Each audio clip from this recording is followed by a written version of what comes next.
അമിത വേഗതയിൽ എത്തിയ കാർ ഇടിച്ച് ശുചീകരണ തൊഴിലാളിക്ക് പരിക്കേറ്റ സംഭവത്തിൽ പ്രതിയെ പോലീസ് സംരക്ഷിക്കുന്നുവെന്ന പരാതി. ഇടപ്പള്ളി ചങ്ങമ്പുഴ സ്വദേശിനി നിഷയെയാണ് കാർ ഇടിച്ചത്. കല്ലൂർ എളമക്കരയിൽ ഡിസംബർ 7-നായിരുന്നു അപകടം ഉണ്ടായത്. ഡ്രൈവറെ വിളിച്ചുവരുത്തി സ്റ്റേഷൻ ജാമ്യത്തിൽ വിട്ടയച്ചു എന്നാണ് പരാതി. നിഷയെ വാഹനം ഇടിക്കുന്ന ദൃശ്യങ്ങൾ ന്യൂസ് 18 ലഭിച്ചു.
ഇതാണ് CCTV ദൃശ്യങ്ങൾ. നവമി ആണ് ചേരുന്നത് വാർത്തയുടെ വിശദാംശങ്ങളുമായി. നവമി, CCTV ദൃശ്യങ്ങളിൽ തന്നെ വ്യക്തമാകുന്ന ചിലതുണ്ട്. ഒന്ന്, ആ വാഹനം വരുന്നത് വേഗതയിലാണ് എന്ന് നമുക്ക് മനസ്സിലാക്കാൻ സാധിക്കുന്നു. ആ വാഹനത്തിന്റെ വരവിൽ തന്നെ ഒരു അപാകത മനസ്സിലാക്കി അവർ മാറുന്നുണ്ട്. അല്ലെങ്കിൽ ഒരു പക്ഷേ അപകടത്തിന്റെ വ്യാപ്തി വലുതായേനെ. മാത്രവുമല്ല, ആ വാഹനം നേരെ പോകുന്നത് റോങ് ആയി, അതായത് ലെഫ്റ്റ് സൈഡിലേക്ക് കൂടുതൽ ചേർന്നു പോവുകയാണ് ചെയ്യുന്നത്.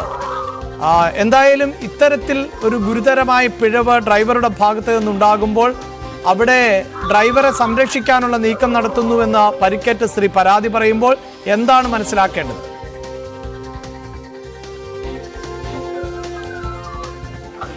അഭിലാഷ്, ഏറെ ഞെട്ടിപ്പിക്കുന്ന ദൃശ്യങ്ങളാണ് ഇപ്പോൾ ന്യൂസ് 18 പുറത്തുവിടുന്നത്. ആ ദൃശ്യങ്ങൾ നമുക്ക് കൃത്യമായി കാണാം. അമിത വേഗതയിലെത്തിയ ആ കാറ് ഒരു ആൾട്ടോ കാറാണ്. ആ കാറ് ആ യുവതിയെ, ആ ശുചീകരണ തൊഴിലാളിയായ നിഷയെ ഇടിച്ചു തെറിപ്പിച്ചു കൊണ്ടുപോകുന്നതാണ്. ആ ദൃശ്യങ്ങൾ നമുക്ക് കൃത്യമായി കാണാം. നിഷ തിരിഞ്ഞു നോക്കുന്നുണ്ട്. ഈ ലൈറ്റ് കാണുന്നത് കൊണ്ട് നിഷ തിരിഞ്ഞു നോക്കുന്നുണ്ട്. ആ സമയത്താണ് ഈ പറയുന്ന നിമിഷ നേരം കൊണ്ട് തന്നെ പാഞ്ഞെത്തിയ ആ വാഹനം നിഷയെ ഇടിച്ചു തെറിപ്പിക്കുന്നു. നിഷ അവിടെ കിടന്ന് നിലവിളിക്കുന്നു. നിഷയുടെ ഭർത്താവ് മാരിയപ്പനും ശുചീകരണ തൊഴിലാളിയാണ്. തൊട്ടടുത്ത് തന്നെ മാരിയപ്പനും തന്റെ ജോലി ചെയ്യുകയായിരുന്നു. ഈ നിഷയുടെ നിലവിളി കേട്ടാണ് മാരിയപ്പൻ അങ്ങോട്ടേക്ക് വരികയും ആ സമയത്ത് തന്നെ ആ യുവാവ് കാറിൽ നിന്നും പുറത്തിറങ്ങി ഇവരോട് ആശുപത്രിയിലേക്ക് പോകാമെന്ന് വാഗ്ദാനം നൽകുന്നു.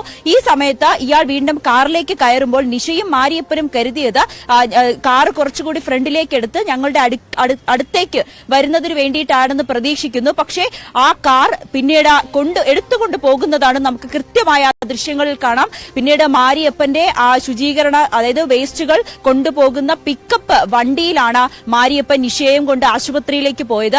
ആശുപത്രിയിൽ എത്തുന്നതിന് മുൻപ് തന്നെ എളമക്കര പോലീസ് സ്റ്റേഷനിലേക്ക് എത്തിയിരുന്നു. ഒരു കാര്യം അഭിലാഷ്, പുലർച്ചെ 2 മണിക്കാണ് ഈ സംഭവം നടക്കുന്നത്, 3 മണിക്കാണ് ഈ സംഭവം നടക്കുന്നതെന്ന് ഓർക്കണം. നമുക്കറിയാം, നമ്മളൊക്കെ ഉറങ്ങുന്ന സമയത്ത് ഈ ശുചീകരണ തൊഴിലാളികൾ വീടുകളിലെ വേസ്റ്റ് എടുക്കുകയും ഈ റോഡുകൾ ക്ലീൻ ചെയ്യുകയും ഒക്കെ ചെയ്യുന്ന സമയത്താണ് ഈ വലിയൊരു അപകടം ഉണ്ടായത്. ഈ സമയത്ത് തന്നെ മാരിയപ്പൻ നിഷയെ കൊണ്ട് ആദ്യം പോയത് എളമക്കര പോലീസ് സ്റ്റേഷനിലേക്കാണ്. പക്ഷേ പോലീസ് സ്റ്റേഷനിൽ ചെന്നപ്പോൾ പോലീസിന്റെ ഭാഗത്തു നിന്നും വളരെ ഗൗരവമില്ലാത്തൊരു തരത്തിലുള്ള ഒരു പ്രതികരണമാണ് ഉണ്ടായത്. പോലീസ് പറഞ്ഞത് ആദ്യം ആശുപത്രിയിലേക്ക് കൊണ്ടുപോയിട്ട് വരൂ എന്നാണ്. ഉടനെ ഈ നിഷയെ നോക്കാൻ പോലും പോലീസുകാർ കൂട്ടാക്കിയില്ല എന്നുകൂടി മാരിയപ്പൻ പറയുന്നുണ്ട്. ഉടനെ തന്നെ അടുത്തുള്ള ആശുപത്രിയിലേക്ക് കൊണ്ടുപോവുകയും പിറ്റേന്ന് രാവിലെ വീണ്ടും എളമക്കര പോലീസ് സ്റ്റേഷനിലേക്ക് വരുന്നു. അപ്പോഴും പോലീസ് ഈ മാരിയപ്പന് എഴുത്തും വായനയും അറിയാത്തൊരു വ്യക്തിയാണ്. ഇങ്ങനെ ഇങ്ങനെ ഒരു പരാതി ഉണ്ടെന്ന് പറഞ്ഞപ്പോൾ പോയി പരാതി എഴുതിക്കൊണ്ടുവരൂ എന്നാണ് പറയുന്നത്. പിന്നീട് പറഞ്ഞു അടുത്തൊരു കടയുണ്ട്, അവിടെ ചെന്നാൽ അയാൾ പരാതി എഴുതി തരുമെന്ന്. ആ സമയത്ത് തന്നെയാണ് നോർത്ത് പോലീസ് സ്റ്റേഷനിൽ നിന്ന് മാരിയപ്പനെ ഫോൺ വിളിക്കുന്നു. ആശുപത്രിയിൽ നിന്നും ഇങ്ങനെ ഒരു ആക്സിഡന്റ് കേസ് ഉണ്ടെന്ന് നോർത്ത് പോലീസ് സ്റ്റേഷനിൽ വിവരം അറിയിക്കുന്നു. ഇതിനെ തുടർന്ന് മാരിയപ്പനെ നോർത്ത് പോലീസ് വിളിക്കുന്നു. അവിടേക്ക് ചെല്ലുന്നു. അവിടേക്ക് ചെന്നപ്പോൾ മാരിയപ്പനോട് കാര്യങ്ങളെല്ലാം തിരക്കിയതിനു ശേഷം പിന്നീട് പോകാൻ പറയുന്നു. പക്ഷേ ഈ നിഷയുടെ മൊഴിയെടുക്കുവാനോ ഈ കേസുമായി ബന്ധപ്പെട്ട കാര്യങ്ങളൊന്നും തന്നെ പോലീസ് അന്വേഷിക്കുന്നില്ല. പിന്നീട് ഈ ആക്സിഡന്റ് നടന്ന, അതായത് ഈ CCTV ദൃശ്യങ്ങൾ മാരിയപ്പൻ തന്നെയാണ് ആ വീട്ടിൽ ചെന്ന് അവരോട് ചോദിക്കുകയും അവർ ഈ CCTV ദൃശ്യം നൽകുന്നു. ഇതുമായി മാരിയപ്പൻ നേരെ, അതായത് തെളിവടക്കമാണ് പോലീസിന് മുന്നിൽ സമർപ്പിക്കുന്നത്. എന്നിട്ട് പോലും നിഷേനെയോ ആശുപത്രിയിലെത്തി സന്ദർശിക്കുവാനോ മാരിയപ്പനോട് കൂടുതൽ വിവരങ്ങൾ ചോദിക്കുവാനോ ഈ സംഭവ സ്ഥലം സന്ദർശിക്കാനോ ഒന്നും തന്നെ പോലീസ് മുതിരുന്നില്ല. പകരം ഈ മാരിയപ്പന്റെ അടുത്തുള്ള ഒരു വ്യക്തി, ഒരു അയൽക്കാരൻ പോലീസ് സ്റ്റേഷനിൽ ചെന്ന് വിവരം ചോദിക്കുമ്പോഴാണ് നോർത്ത് പോലീസ് പറയുന്നത് ആ ഇടിച്ച വാഹനത്തെയും യുവാവിനെയും വിളിച്ചു വരുത്തി, യുവാവിന്റെ കൂടെ അമ്മയും ഉണ്ടായിരുന്നു, സ്റ്റേഷൻ ജാമ്യത്തിൽ വിട്ടയച്ചു എന്ന്. അതായത് ഇവർക്ക് കിട്ടേണ്ട നഷ്ടപരിഹാരം കിട്ടിയില്ല. ഈ പ്രതി തന്നെയാണ്, അന്ന് വാഹനമോടിച്ച യുവാവ് തന്നെയാണോ സ്റ്റേഷനിൽ എത്തിയതെന്ന് അവർക്കറിയില്ല. ഈ കേസുമായി ബന്ധപ്പെട്ട് പിന്നീട് ഒരു നടപടിയും പോലീസിന്റെ ഭാഗത്തു നിന്നും ഉണ്ടായില്ല. അവർ ചോദിക്കുന്ന പ്രധാനപ്പെട്ട കാര്യം, ഞങ്ങൾ ശുചീകരണ തൊഴിലാളികളായതുകൊണ്ടാണോ, ഞങ്ങൾ പാവപ്പെട്ടവരായതുകൊണ്ടാണോ ഞങ്ങളുടെ നീതി നിഷേധിക്കുന്നത്? പോലീസ് സ്റ്റേഷനിൽ പോയി പോലീസിന്റെ ഭാഗത്തു നിന്നും നീതി ലഭിച്ചില്ല. ഈ പോലീസ് ഉദ്യോഗസ്ഥരുടെ വീട്ടിലടക്കം വേസ്റ്റുകൾ എടുക്കുന്നവരാണ് ഞങ്ങൾ എല്ലാവരും. എന്നിട്ട് പോലും ഞങ്ങളോട് എന്തുകൊണ്ട് ഈ അനീതി കാണിക്കുന്നു?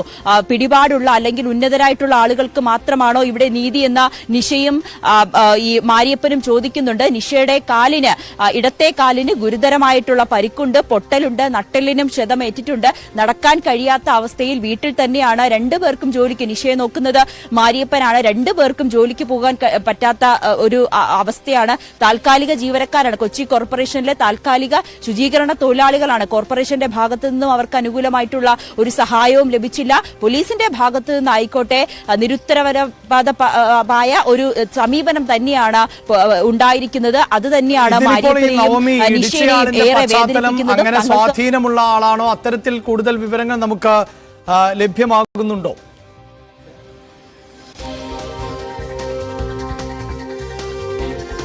അഭിലാഷ്, നമ്മൾ പോലീസുമായി ബന്ധപ്പെട്ടിട്ടുണ്ടെങ്കിലും പോലീസ് ഇതുമായി കൃത്യമായിട്ടൊരു മറുപടി നൽകാൻ തയ്യാറായിട്ടില്ല. അല്പസമയം കഴിഞ്ഞു വിളിക്കൂ എന്നൊരു മറുപടി മാത്രമാണ് നോർത്ത് പോലീസിന്റെ ഭാഗത്ത് നിന്നും ഉണ്ടായിരിക്കുന്നത്. എന്തായാലും നമ്മൾ ഈ വ്യക്തി ആരാണ്, എന്തുകൊണ്ടാണ് ഇയാളെ സ്റ്റേഷൻ ജാമ്യത്തിൽ വിട്ടയച്ചത്, ഈ ശുചീകരണ തൊഴിലാളികൾക്ക് അവർക്ക് എന്തുകൊണ്ട് നീതി നിഷേധിച്ചു എന്ന് നമുക്ക് അറിയുക തന്നെ വേണം. എന്തായാലും പോലീസ് ഉദ്യോഗസ്ഥരുമായി നമ്മൾ ബന്ധപ്പെടുന്നുണ്ട്.